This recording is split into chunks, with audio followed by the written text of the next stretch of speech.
Welcome everybody back to Two Way, coming to you live from the lobby of the Pfister Hotel.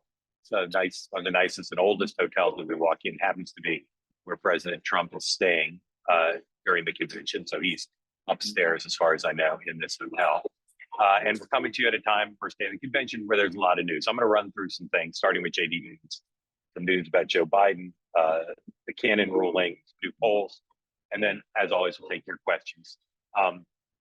I've been skeptical that Trump should or would pick Vance based on my reporting for a long time. But for the last month or so, I've been told by senior Trump advisors that it was going to be Vance almost certainly. And so I spent a lot of time trying to understand why my sources were so skeptical that he should or would be picked. And there has been a pretty concerted effort by a lot of Trump advisors, outside advisors, and donors to tell him not to pick Vance over the last few days, heightened by Vance's tweet on Saturday, in which he basically blamed the Democrats for the attack on Donald Trump. So I think I've always thought, based on my reporting and analysis of the data, that the main thing far and away when you're picking a running mate is to pick someone who's obviously qualified to be president and seen that way. And I think it's going to be difficult to convince many Americans that Vance clears that bar. We'll talk about that. But let me make the positive case for Vance based on the sources I've asked.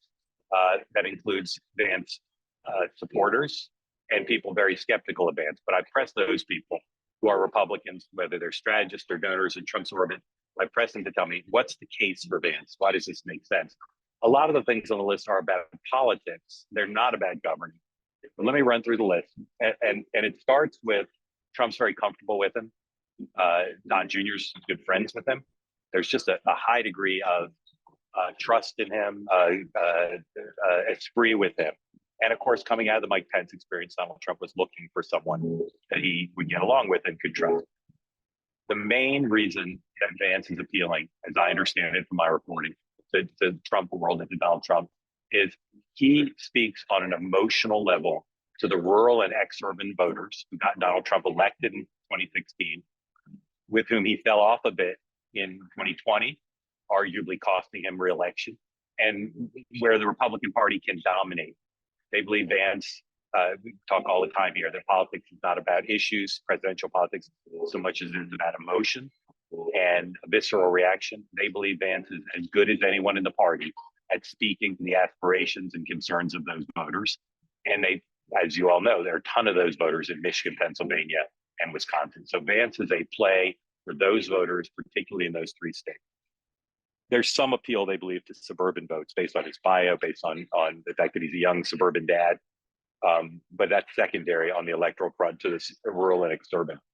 He speaks fluent MAGA with an Ivy League accent. Feel free to steal that line. I wrote it a few minutes ago. If you haven't read the interview he did with Russ Southett of the New York Times from a few weeks ago that I highlighted in Wide World of News, I strongly recommend it to you. It is the most intellectual and calm explanation of the MAGA agenda that I have read anywhere or heard anywhere. I was blown away by it. I thought it was super impressive. So they want someone who MAGA loves, but they like the fact that he does it with an Ivy League pedigree. And a lot of the donor class who have Ivy League pedigrees, the ones who like him in part for that reason. Also extremely articulate on opposition to the forever wars and a limited role for America around the world.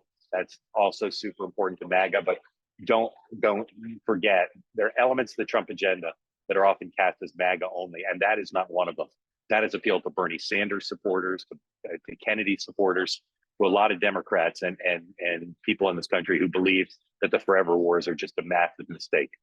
Fundraising, I've been saying for a while, I think now that Elon Musk has endorsed, you can write $1 billion check to Trump committees, and I think you'll see Vance raise over $1 billion for Trump. I really do believe that his ties to Silicon Valley and the business community are a big deal. His bio is exemplary. Military service, Ivy League education, successful career as a business person, best-selling author. It's a great bio for an up-and-coming senator. He's from a new generation of leaders. There are people who will wonder whether this means Trump will endorse him if they do win, whether he becomes the front runner for 28 regardless. We'll see, but that's certainly attractive to put a younger person on the ticket. And his wife is an Indian American who's a very accomplished person herself. It's a great looking family, just from the point of view of pure campaign ops. And it adds diversity to the ticket. That's the best case based on the reporting I've done for why Vance is a good pick. As I said, I don't see how it's going to be obvious to people that he's ready to be president. He's too young. He doesn't have, he's military service, but you want to put him in a room alone with Putin. More than one person raised that to me. So that's going to be a challenge. Now, I assume they have a plan for that. I assume that some Americans may not care so much about that, but I think they're taking a risk choosing someone so young with a president this old and with a guy who's only been in elective office a very short period of time. He's a brilliant guy. He's good on TV, but he does not have electoral experience of the type that Mike Pence had or Dick Cheney had or Joe Lieberman had or Al Gore had. You want to call him Sarah Palin with a beard, feel free. He's a little smug. He may rub some people the wrong way. There are a lot of people in Washington, in the donor community, who do not like him, who find him to be abrasive and arrogant. We'll see about that. And I don't really think that stuff he's said negative in the past about Trump matters. He has a catch-all explanation for that, which is, now that I got to know Donald Trump, I like him, but the Democrats and the press will make a big deal of all the things he said, and there are probably ones that haven't come out yet. That's it about Vance. I'm going to move on to a few more things I want to talk about, and then take your questions, comments, and obviously we can talk more about it. But I wanted to do just kind of a little mini newscast here at the top.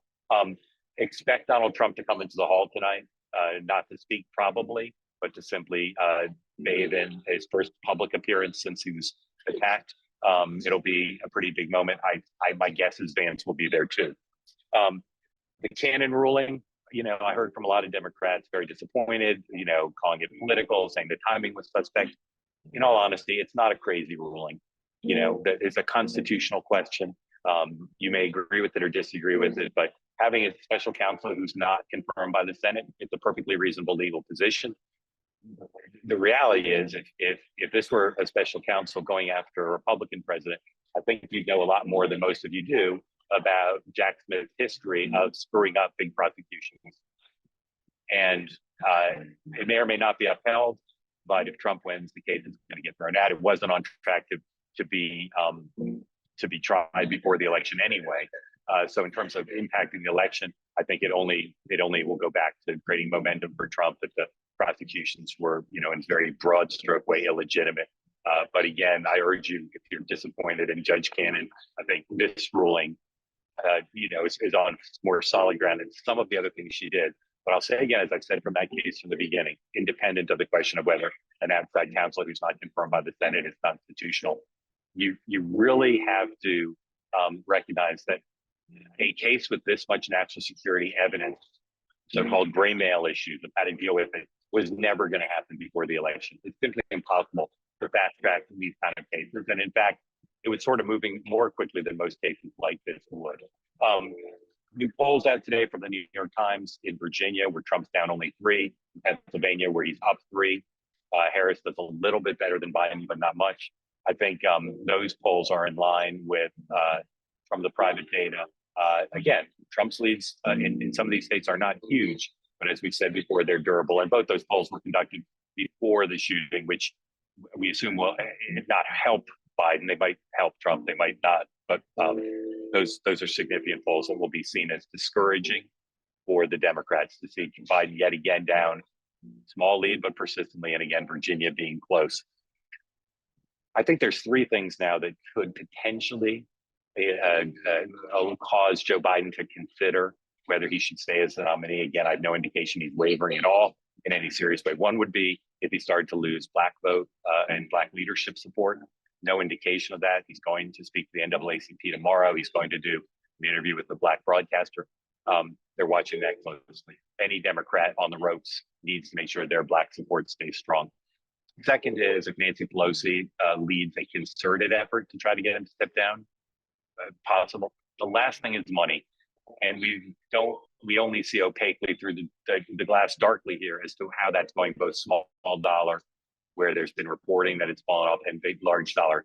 The new bit I have indication, I can't explain exactly how, but I have indication that President Biden is personally and specifically concerned about whether he's being told the truth about where the high dollar donors stand, He's got a bunch of fundraisers that he's supposed to attend and on the schedule for major surrogates to attend, some of which may be imperiled.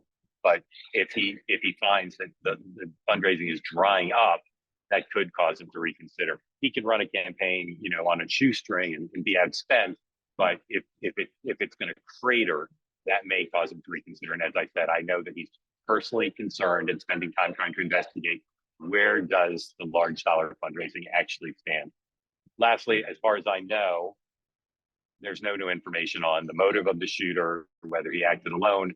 The question of how the Secret Service messed it up. Secretary of Homeland Security at the White House briefing today expressed full confidence in the Secret Service. I think that's kind of a suspect position to take, but that's what he. Okay, that's where we are. Raise your hand if you'd like to get in, question or comment.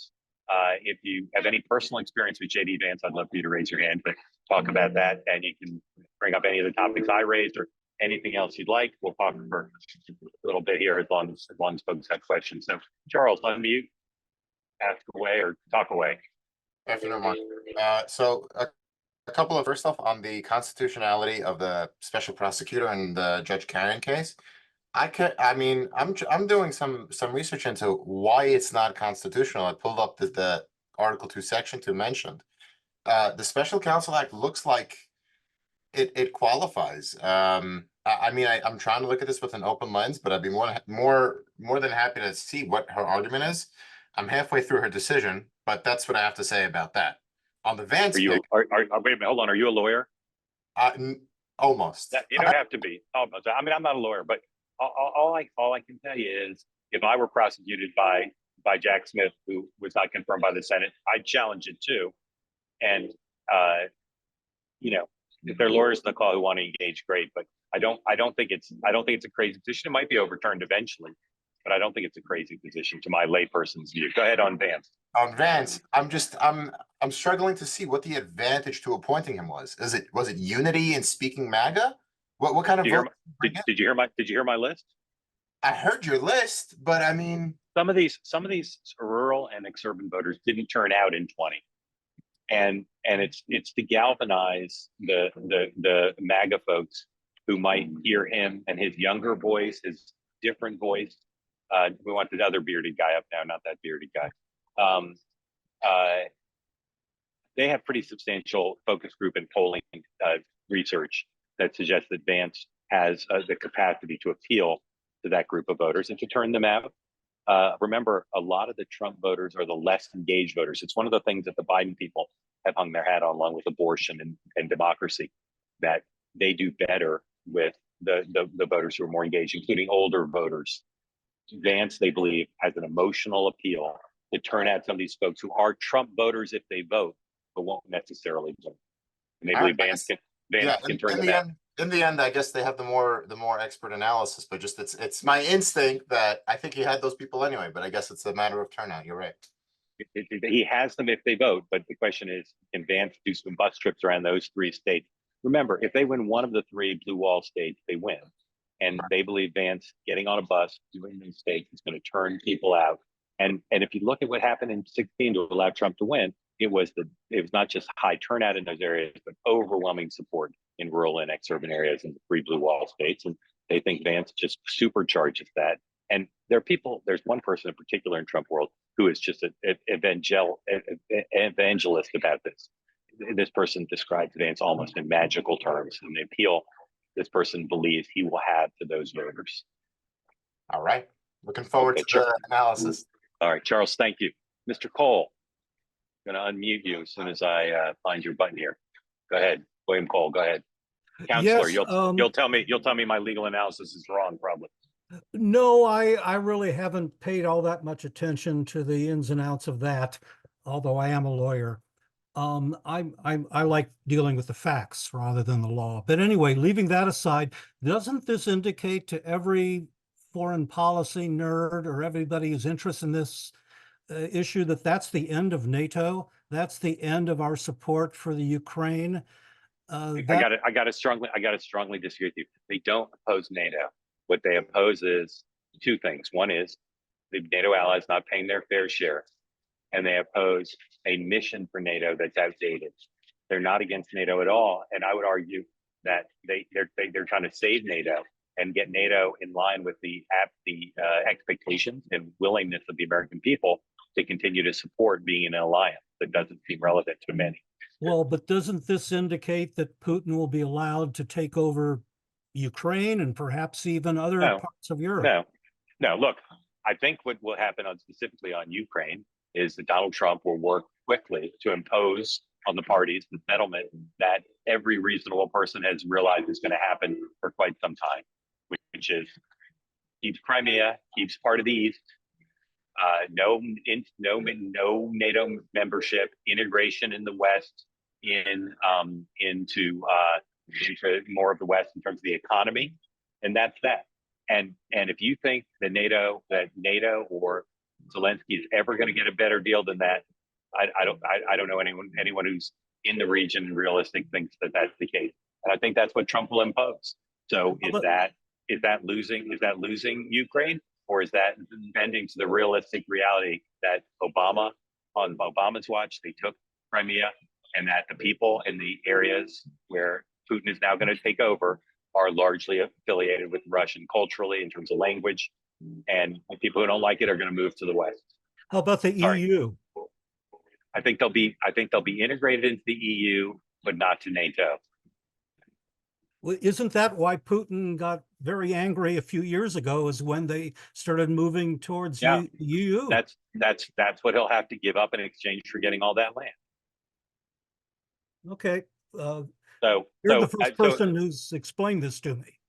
So again, is that a great deal? It's not, if you believe that Putin should never be rewarded one inch for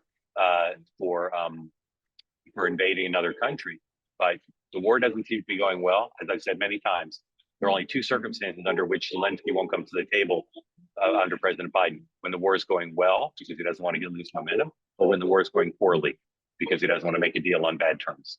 I just keep remembering the Wall Street Journal editorial about this is 1938 all over again. You give them a piece of the Sudetenland or the Donbass, and it'll never end.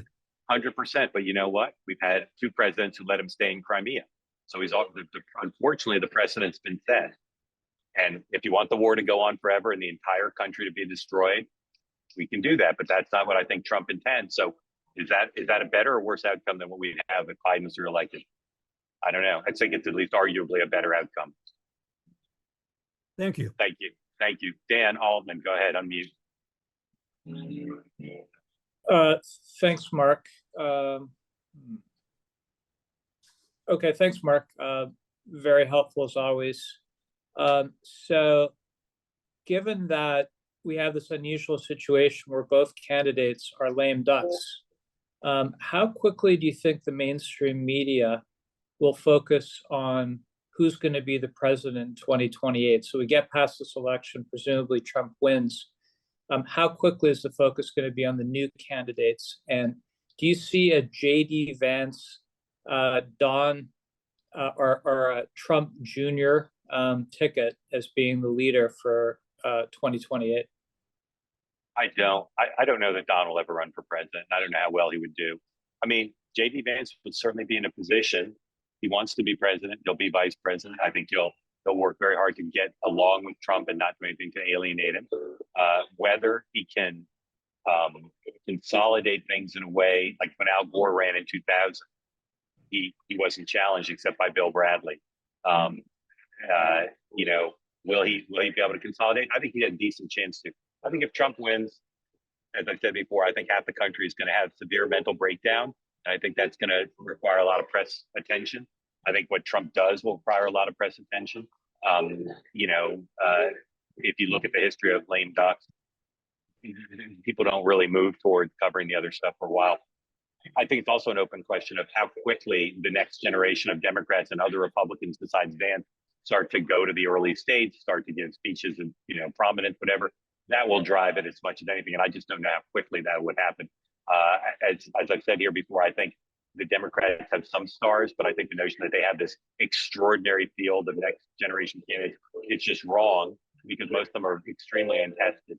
And how quickly people like Gavin Newsom or Gretchen Whitmer or Josh Shapiro, how quickly they'll start trying to be the leaders of the opposition, I don't know, but that will answer the question to some extent. So it's an interesting question you raised. I don't know the answer. I would bet on later rather than sooner, and maybe not even until after the midterms in 26. Okay. Bruce Parks, thank you. Bruce Parks, go ahead. Thanks.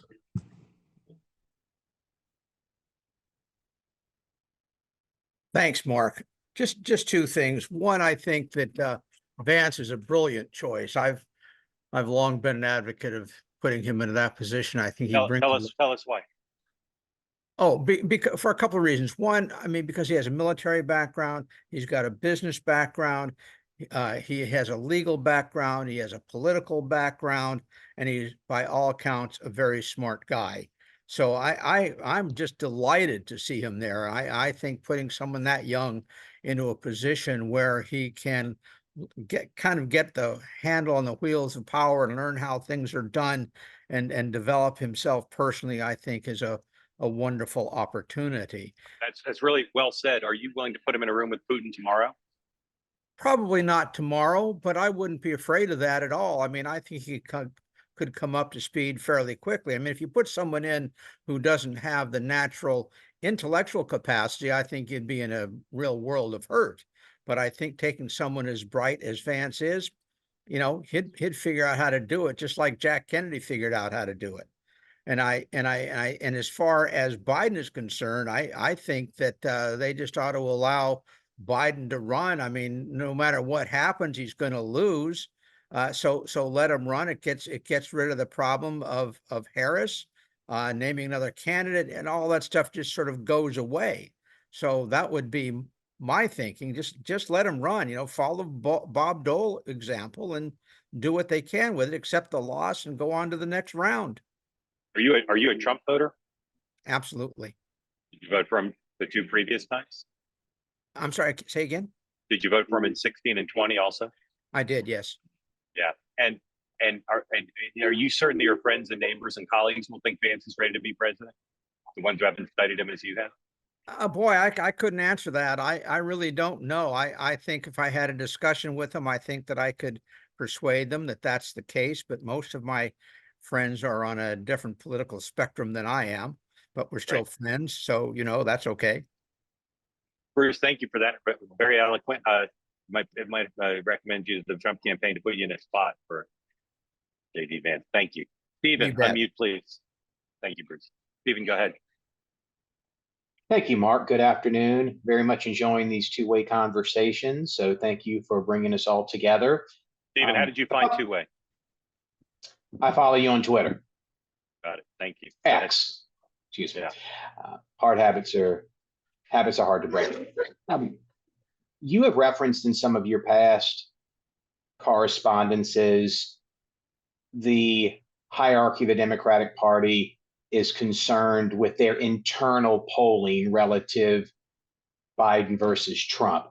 I interpret that as not being a good sign for the Democrats. Do you have any inside information relative to their internal polling compared to what we are seeing as compared to, for example, the real clear politics average? Is it about the same in your opinion? It's either a little worse or substantially worse in all the battleground states than what you'd find on real clear politics. Okay. Well, that makes sense. And my piggyback question is,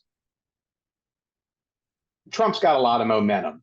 And while I can't predict the future, as horrific as Saturday was, I can only see those events boosting his cause. I agree with you that I think Trump has a ceiling of support. Seeing that the momentum's with Trump, outside of Kamala, in your opinion, are there any other candidates that would be willing to take the Democratic mantle? This isn't to say that Biden's leaving, because I don't think he is. And as a Trump supporter, quite frankly, I hope he stays in the race. But would there be others that would be willing to throw their hat in the ring? Because a lot of times you may only get one chance, and this may not be the best opportunity for them. Yeah. So Stephen, I want to address one thing. I'll repeat more slowly. The article that I urge you all to read, if you want to understand Vance and his appeal, both to Donald Trump and potentially voters, is the interview he did a couple weeks ago with Ross Douthat at the New York Times. It's on the editorial section of the New York Times. It's very impressive explanation of MAGA. As I say, he speaks MAGA with an Ivy League accent, and you'll see it in that piece. And it's a little hard to say right now to answer your question because Biden's not going. The assumption is if he does go, that Harris would be anointed or have the upper hand since the delegates are Biden-Harris delegates. I think the two people I think would be most likely to go would be JD Pritzker and Shapiro. I think those two, under some circumstances, would enter the race. But again, we're 17 steps away from that, and I don't know for sure that they would. But I don't think you'd see Whitmer do it. I don't think you'd see Newsom do it. I don't think you'd see Cooper do it. I don't think you'd see Bashir do it. Those are the ones most often named. Jim Kennedy, unmute, please. Jim Kennedy worked for Joe Lieberman and Hillary Clinton, for those of you who don't know. Jim, are you able to unmute? Can you hear me now? Yes, sir. Great. I just had a couple points. One is I think Biden would be well served by appointing a bipartisan commission to investigate the attempted assassination and maybe include a Republican Supreme Court justice to serve on it, or at least somebody Really smart. Yep. or at least Really smart. chosen by the House Speaker. Because I think short of that, I think anything they conclude will be suspect in the eyes of some. Second, I agree now that Biden is more likely to remain a candidate, though I wonder that now he's not being bullied into retiring by the media and fellow Democrats. He might be more inclined to retire on his own terms, or perhaps under doctors. I don't think so. No, I think you're right, but I just wonder whether that. No, you're right. You're right. It's always been the case that if he was bullied, the more they bullied him, the less likely he was to go. So in that sense, I think you're right. Yep. And my old company published Vance's book, although I never met him, but I don't agree with all his views, but I like his beard. And I was trying to find out who the last VP candidate with a beard was. And the closest I came was Benjamin Harrison as the last president with a beard in the 1890s. But maybe somebody can figure out the last VP candidate. Al Gore grew a beard, but not when he was running, not when he was vice president. And Joe Lieberman grew a beard after his father passed away, but then shaved it. So. Jim, thank you very much. Appreciated. Charles, want to come back in? You have your hand up again? Yeah, it's obviously floated in my mind. Putting him on a debate stage with Kamala Harris, if there is a debate. Number one, what's the rhetoric behind that? Is is she going to go all prosecutor on him? Number two, is the VP debate contingent on if there's a September debate with Trump and Biden? Unclear. It hasn't really been engaged for a while, and remember that the Democrats want PBS to do it before between the two conventions, so coming up pretty soon, and the Republicans want to do it in the fall with Fox, and so we got a debate about debates now, and I'm not sure where that's going to end up. My hunch is there'll be a debate, but I don't really know, and I don't think no one I know, I don't think knows. So we'll have to see. But that's a good question. My favorite MRB. Yo, Mark, masterclass Yes, sir. yet again. Thank you, Mr. Two Bartlett. things here. Mr. Bartlett, tell everybody about your geographical and ideological orientation. Came from New Hampshire, worked for Huntsman, worked for the One campaign, HIV, AIDS, and poverty in Africa. Bipartisan worked for Senator Ayotte, was a Trump appointee at the State Department, resigned January 6th. Have a bipartisan public affairs firm, live in DC, but split time with my native state of New Hampshire. Two thoughts here. One is, does this supercharge the vote in Ohio? Does this pull Bernie Moreno over the finish line? And then if so, if Trump Vance wins, the vice president has two jobs, right? McCain used to always say, you cast a deciding vote in the Senate and you check on the health of the president every day. Other than that, you pretty much are over at the observatory. If DeWine is going to pick a replacement for Vance, it is hard to think that it would be a more of a MAGA soldier than JD Vance. It's almost possible that JD Vance, could have served Trump better in the Senate as the vice president? And what are the odds? Vivek Ramaswamy, I guess, is already saying he would put his name forth. But who does the wine pick? Is it a Dolan, who would be much more of a Susan Collins vote? And how does this change again the Ohio now and post election? Do you know when that special would be? I don't off the top of my head. Well, Ray is from Ohio, so we're going to bring Ray in next. He probably knows all the answers. Look, one of the knocks on Vance is that he barely beat Tim Ryan when the rest of the statewide Republicans were romping. Now, some of them were incumbents. Tim Ryan was probably a stronger candidate than the other Democrats who were running. So it's a little bit apples to oranges. Does this help Marino? I'm sure it doesn't hurt Marino to have a Buckeye on the ticket. Trying to remember the last time somebody from Ohio was in the White House. Seems to me it's been a while. So there'll be some pride there. But as you know, he hadn't been there that long. Probably a lot of his constituents don't even know who he is. So I'm sure it helps, but I don't know how much. Let's ask Ray to answer all the Ohio questions I couldn't answer. Ray.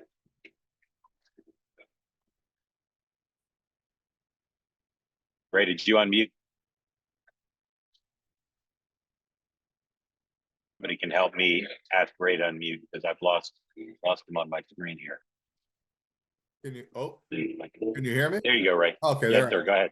Yeah, you've already answered all the questions and said what I was going to say. I don't know when when a special election will be. I do agree that DeWine is more likely to appoint someone moderate.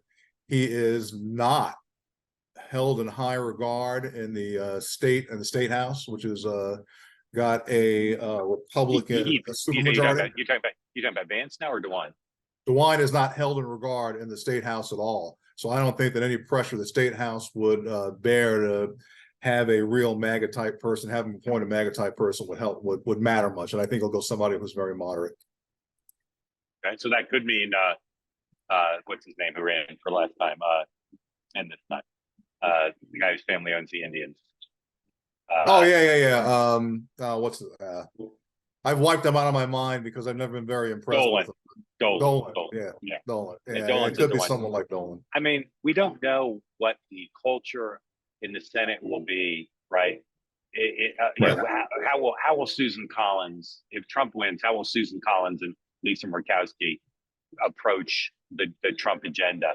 I think it's better than even odds that they'll be on board the Trump train in the beginning on issues on the margins at least. So another moderate, who knows what they would do. But remember, most of the other candidates running who have a chance to become new Republican senators are pretty MAGA. Or if they're like, Dave McCormick or Mike Rogers, they're on the train. And again, I think a reelected Trump would have a pretty good honeymoon period with them. They're more likely to be supportive than Susan Collins and Murkowski. Rick Hall, unmute, please. Rick, can you unmute? Yeah, hi, Mark. Sorry about that. President Biden has come out now 3 times since Saturday, including one from the Oval Office in prime time. Do you find that excessive for him, and can you see a strategy behind that?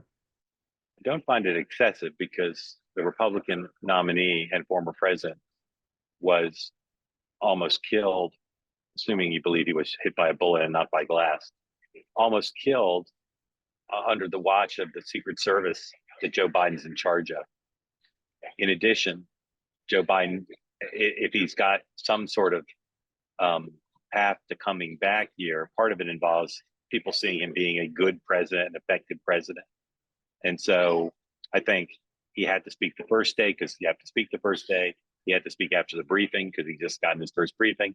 And then I think he wanted to do the Oval address to try to get on board with this theme of bringing the country together. So today he's got an interview. He didn't do a briefing or a public statement after his briefing today.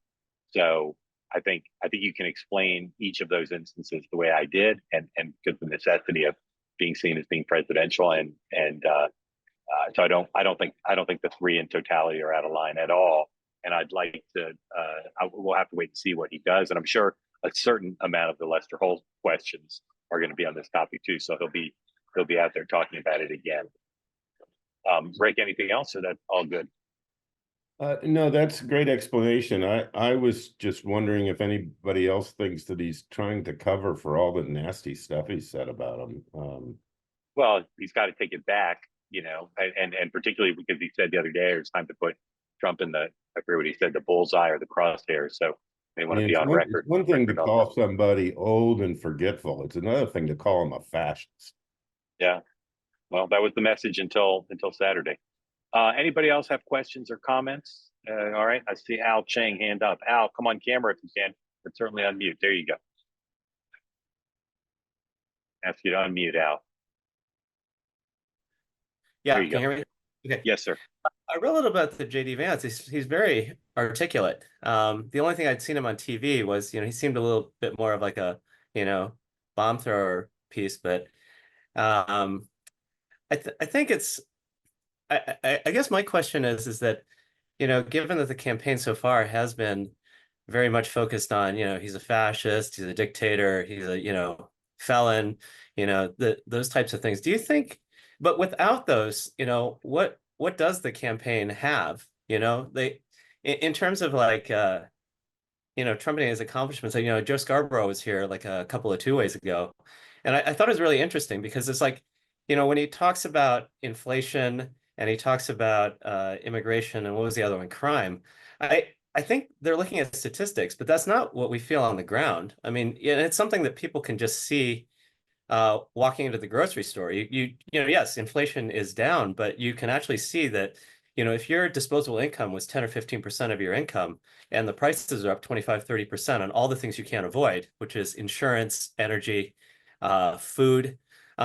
If you have assets and you own a house and stocks, this is the greatest economy ever. It's booming. You're doing awesome. But if you don't own those assets, and I think JD Vance can actually speak to people who see that, if you're trying to buy a house, all the things that are what I think regular people feel. Al, who'd you vote for in 20, Al? I didn't vote in 20. I live in California. Yeah. And Who would you like to see elected president in the fall? between the two of them, I don't see, you can't vote for Biden. I think Trump is, I think that changed, you're seeing that, that fight, that thing where, when you get shot and you get down, that is something that you can't give up. I mean, it's very powerful. I mean, that's something where I think that, if the country were attacked or there were things that were that threatened that, I mean, that's you would want that, right? I mean, I would want that. Yeah. Al, give a thought about JD Vance. You happy? Satisfied? I don't know that Question? much about him, and I Yeah. think there's a couple things. There's like the youth factor. We've been asking for like a new generation of people, Yeah. right? Yep. Like, to just Yep. actually see that. Like we really haven't really seen a lot of that, and I think that that's something that a lot of people are asking for. I think you said the younger vote is really not for Biden for a lot of the reasons that I said. Is that if again, all the basic things, you're trying to buy a house, crime, like here in San Francisco, they say crime is down, but it's not. Like people have just simply stopped reporting it. And you just walk into a grocery store, you see everything's locked up behind plastic. You see people on the streets.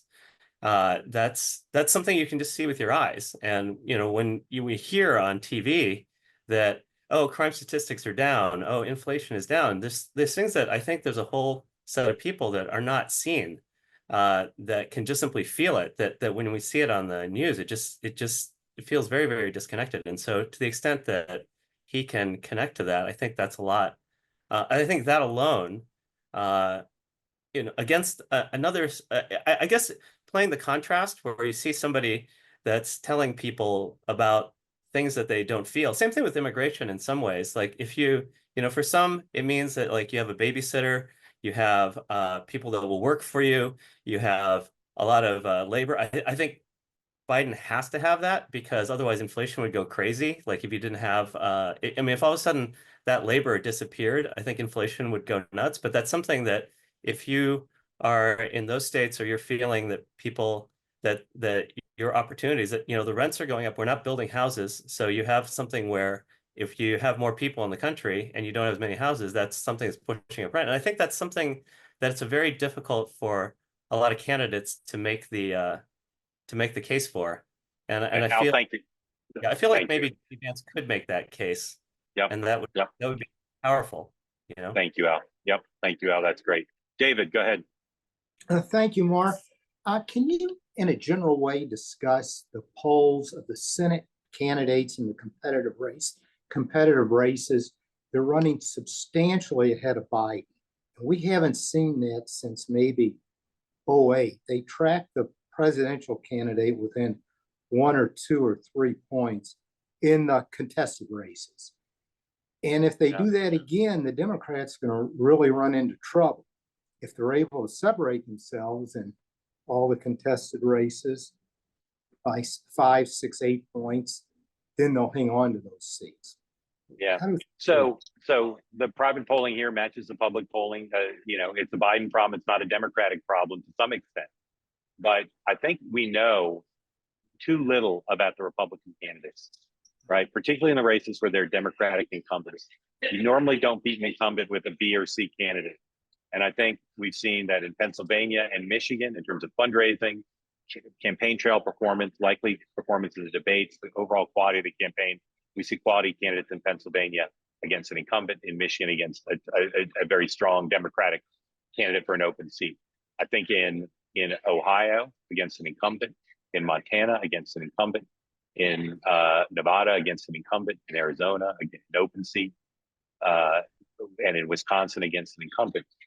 The jury's out, as far as I'm concerned, about whether the Republican candidates are A or B or C candidates. There's some indications they're not A candidates. Almost all of them have faced some opposition research, and I think they react badly. You often can bring down a B candidate who appears to be an A candidate when you hit them with opposition research. So that, to me, Senate races tend to make their own wind and weather, unlike House races, which are really affected much more by the top of the ticket.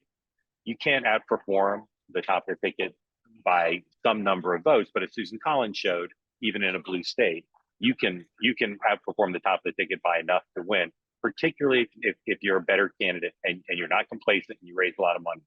In every one of the battleground states, and for the Senate, which of course is 5 of the presidential battlegrounds, the Democrats have tough incumbents or strong candidates for open seats.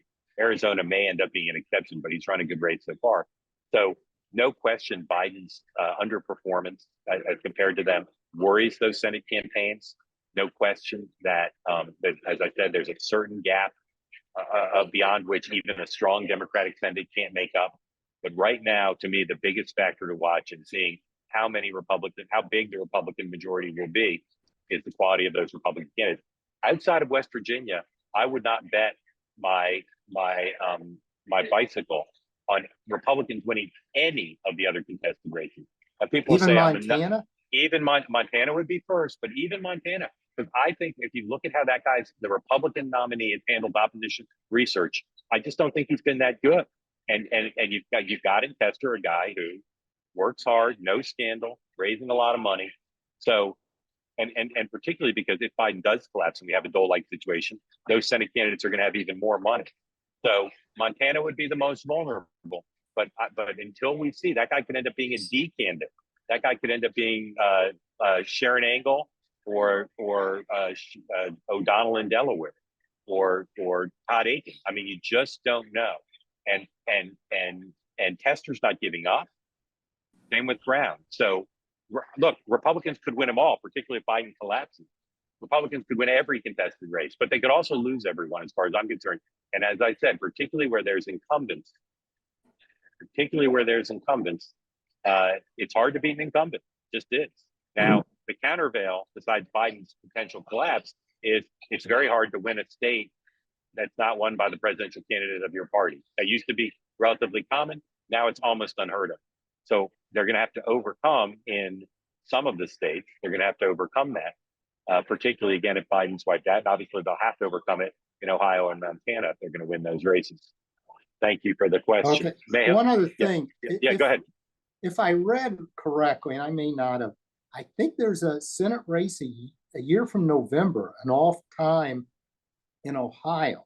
I could have read it incorrectly, but I would think that, is it Tim Ryan that did so well last time? If there's a Republican in the White House and it's a November of 2025 election, I would think he would be pretty competitive and have plenty of money. But that's a ways away. Could be. Several of you, including Mr. Pasco, have texted me to say DeWine would make an appointment and would go through December 15 of 2026. Oh, I Special read it election in wrong. 26 to fill the remaining 2 years of the term. I read it incorrectly. Yeah, that's all I right. read it wrong. That's all right. All right. Thank you for that. Thanks. Mayhill, Great show. Mayhill. Thank you. Mayhill, unmute, please. Hi, Mark. I don't know if anyone's already said this. I got to this two-way a little bit late, but just thinking, why did I always think JD Vance would be the VP pick? A couple of things. One, we need to remember that the media did not take Vance's chances of winning that Senate race in Ohio at all. They always thought he was such a long shot. And that kind of coming from behind, very appealing to Trump. Also, like Trump, he has had celebrity in the spotlight kind of experience. So not just political in the spotlight experience, but Yep. because he wrote Hillbilly Elegy, a lot of pros and cons about that book. It's the kind of celebrity attention that Trump has had. So they've got that in common. Mayhill, there's no one more charismatic or better on TV than a best-selling author. Well, yeah, mostly. I think we can come up with some exceptions. I'm winking at that. No, he Yeah. handles himself well. He's an articulate guy, no question. Sorry, And keep going.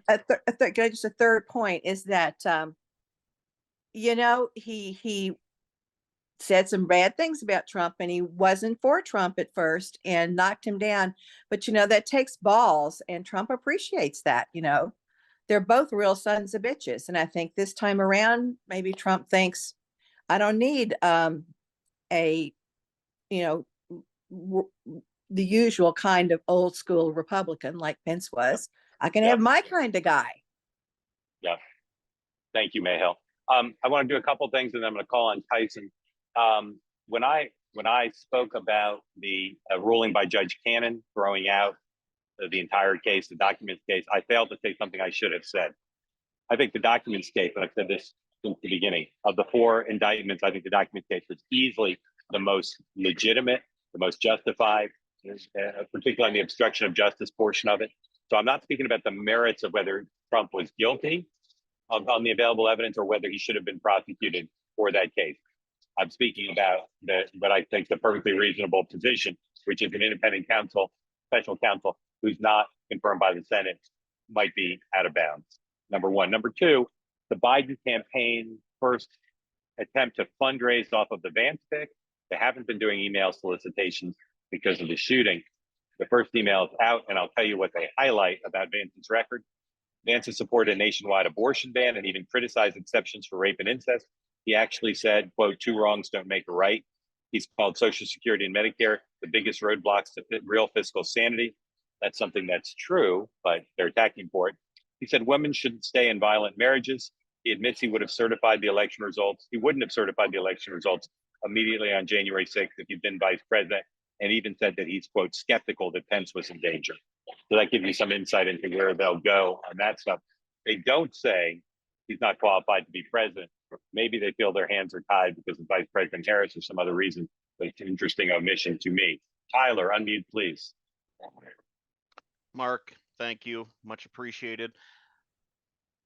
What's the timeline for, well, with everything that's happened over the weekend and now with the convention, what's the timeline for the Democrats to either make a change, not make a change, or do you have any communications that have come through of, hey, maybe it's next week or anything? I know that they talked about LBJ, which was today, and it could all just be that Biden's already made up his mind too. So just Tyson, you're asking me Tyson, you're asking the timeline for him to make a decision or the timeline by which they'd have to get him out or too late? Oh no, the decision, I understanding that they have to have or meet that Ohio the timeline decision and stuff. The decision's been made. Okay. All right.